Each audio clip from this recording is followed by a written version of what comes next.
Glide as far as you possibly can without kicking, until your legs drop or you stop traveling forward. Repeat until you can't go 1 inch farther. Next, push off and take 1 stroke to put yourself into the skating position. Again, no kicking. Focus on driving the other hand deep to the same position you imprinted in the skating drill. Concentrate on driving your fingertips down. Change arms on the next push-off. Finally, add a zipper skate just after you break out. Again, glide as far as you can without kicking. Do you see how the weight of his zipper arm tips Joe into better balance? This practice should help you feel more balanced and stable than before. If you've got a partner, work with each other this way. Meet your partner right where he begins zipper skate and help him travel farther by towing. You'll feel amazingly effortless balance with this. When your timing and balance feel impeccable, then add a few switches, after pausing for the briefest moment to feel balance in zipper skate. Joe runs silent and deep here like a nuclear submarine. Mindful rehearsal. While Joe is an elite swimmer, he still cares about getting the little details just right. In this case, to have a completely relaxed forearm enter the water with surgical skill. You can see how good he feels to get it right. Then he can return to practicing switches with a better sense of his entry.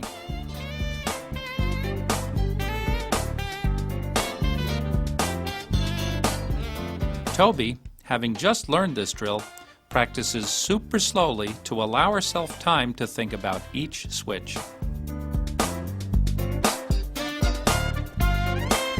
Catherine, by practicing with fist gloves, achieves an extraordinary level of finesse. She cuts a hole with her knuckles just in front of her head and slips her whole arm cleanly through that hole.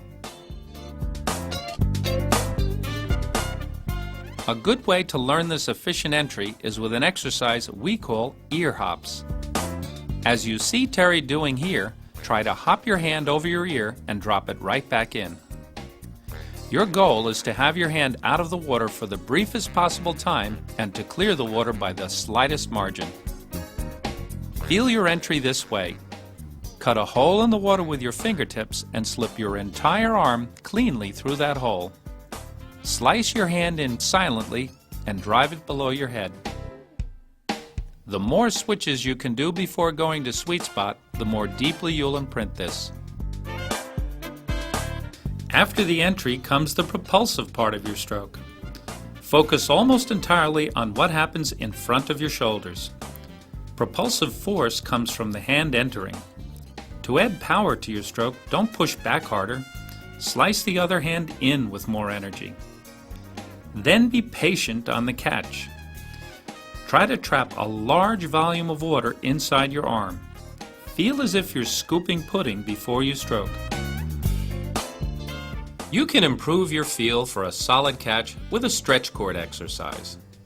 First, Terry helps Mark keep his elbow stationary as he presses his hand back. Then Mark continues on his own. Just rehearse the first few degrees of movement.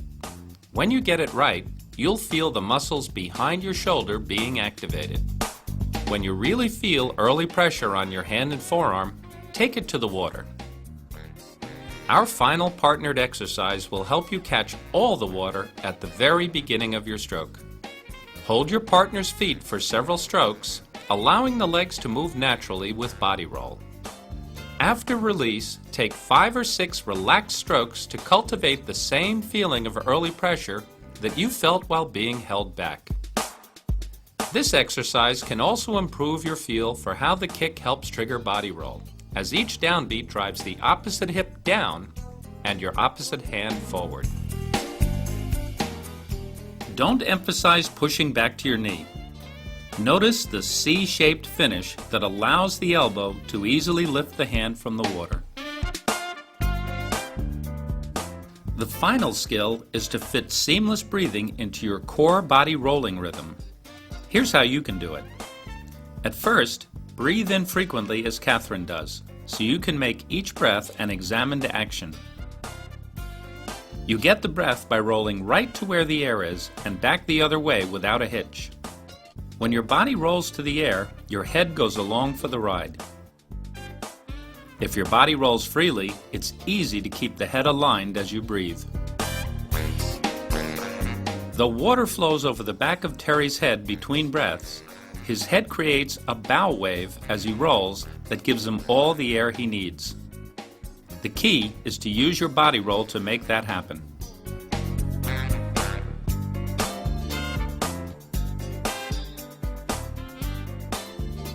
If you've gotten stuck on breathing, these drills will help you. Push off into skating position. Then, grab several quick bites of air without rolling to sweet spot. After a few practice bites, then try one stroke cycle with a regular breath. Next, do as Jennifer shows here, alternating one luxurious pause in sweet spot with one rhythmic breath.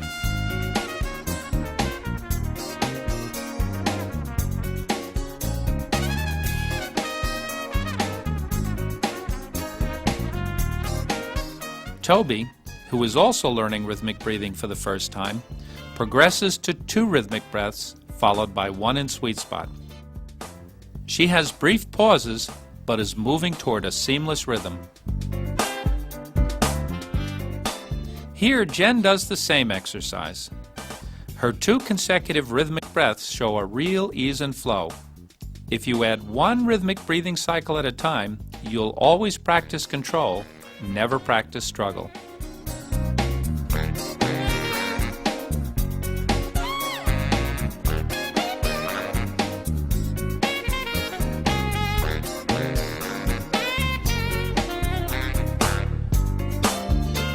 And here's Ian doing the same exercise. The next step would be 3 rhythmic breaths followed by 1 in sweet spot. Never fall into the trap of practicing struggle. Practice only what you can do well.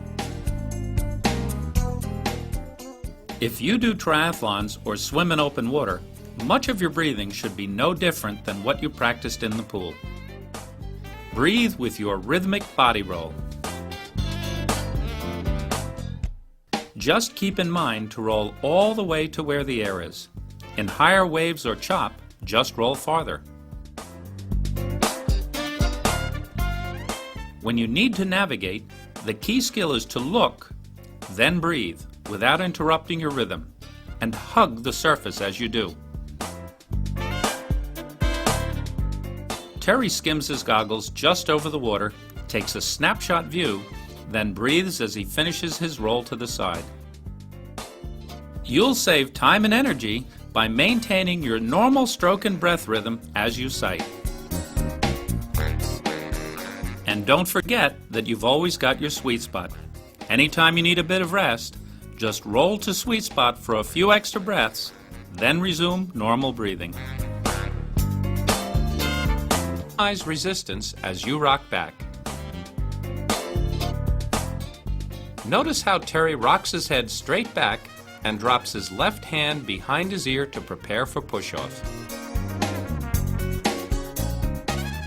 Underwater, he tucks his legs tightly to reduce resistance, drops back sideways, uses his right hand to help pull his body under, puts one hand atop the other as he reaches a horizontal position on his side, and squeezes into streamline as he pushes off and rotates.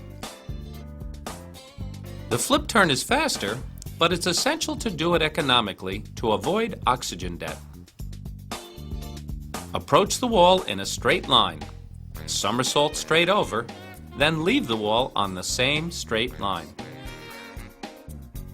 Rotate after your somersault so you can push off on your side.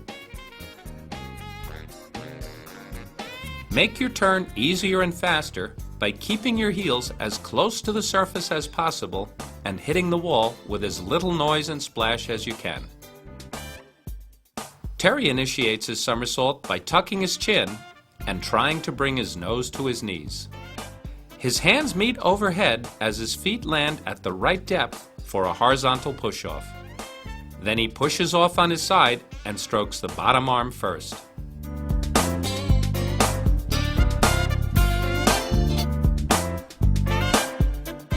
Fast swimming should be an exercise in keeping the same form you have at lower speeds. Fast looks different for a 26-year-old sprinter like Joe than it does for a 52-year-old distance swimmer like Terry. But they both maintain a long, smooth stroke and propel with core body rotation. And Terry shows the same connection of timing, smooth whole body movement, and absence of turbulence when practicing at slow speeds and when he practices the speed and tempo he uses while racing. If you've followed the TI Freestyle program, before long you'll be able to swim any distance in any body of water. These may be your happiest laps of all. Enjoy! Do you have a friend or family member who has never learned to be comfortable